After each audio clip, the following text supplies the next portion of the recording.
Let's talk about the ideal situation for any kind of track that you're recording. So what we want is the singer comes into the studio.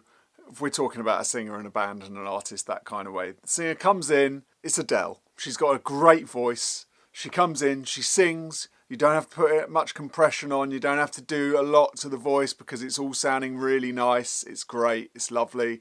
Not too much there. The instruments that come in, they're all great players. They play perfectly in time. It's all recorded nicely. It's nothing too over-processed. It's kind of nicely balanced. Sound in the room, kind of got it going.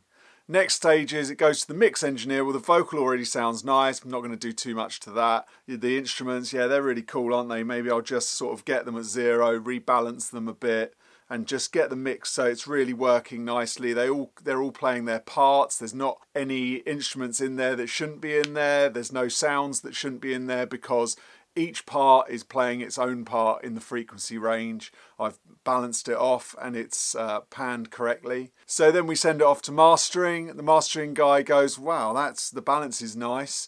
Vocal sounds good. It's in the right place. All the instruments are sounding good. Everything's kind of balanced up and there's nothing's too over-processed, nothing too bright. I'm just going to turn it up, get it to the level that it needs to be for the format that it's going to, and I'm going to put it onto vinyl or I'm just going to put it on thing, but I can pretty much do it flat because I don't need to do much. That's the ideal, super beautiful situation. I'm not even sure if that happens for Adele, but it's just the perfect scenario. There's hardly any processing all the way through, every stage of the way. I mean, even before they've got in the studio, the way that they've written the song is already done. They've worked on the little link-up bits and all the breaks or whatever. You know, it's like all done before they get there. So it's just a perfect process. Everything's there. There's no over-processing. There's no sort of really pushing something and trying hard to get that kick to sound right and all those kind of things. Now, some tracks do need a little bit of extra work. We're talking about an acoustic track there as our main thing, but you know, if you've worked on the sounds in pre-production and you really know I've got some really good like kick sounds that I use on stuff, and I've got some, you know, you've got templates and all these kind of things that before you even get into doing a track, it's okay, well, these are my snares that I've got, like, let's listen, okay, all those snares, yeah, great, and you know that snare works because it sounds good, and then as you're putting the track together, you'll mix it. So all I'm saying here, I'm going over what the perfect scenarios are, is because what we've got to try and do as mix engineers, mastering engineers, recording engineers, songwriters, everybody in the chain has to do their job where they're trying not to do hardly anything to a track to get it sounding as nice and as natural and as spacious and as possibly you can. So the whole point of this video is just to try and keep you so that you have this awareness as you're doing stuff. Am I doing too much? Now, yeah, you might say, well, not every scenario is like that. You do need to push stuff and you do need to change sounds and you do need to like crush things. And of course you do. Sometimes that's what happens. That's what you need.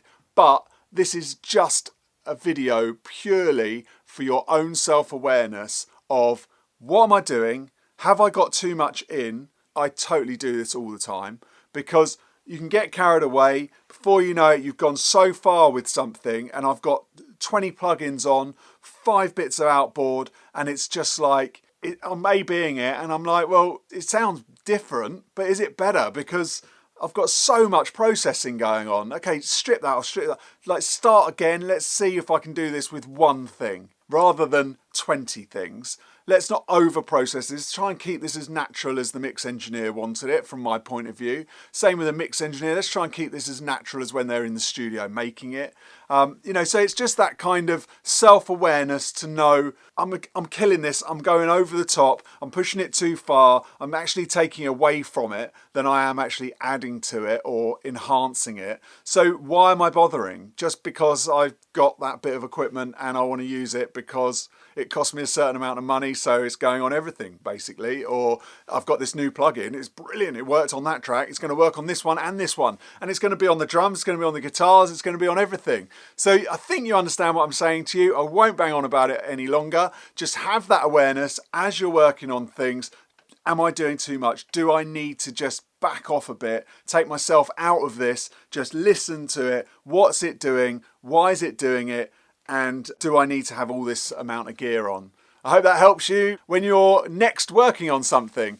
If you like this kind of content, don't forget to subscribe and share my content. And thanks for watching. Till next time, see ya.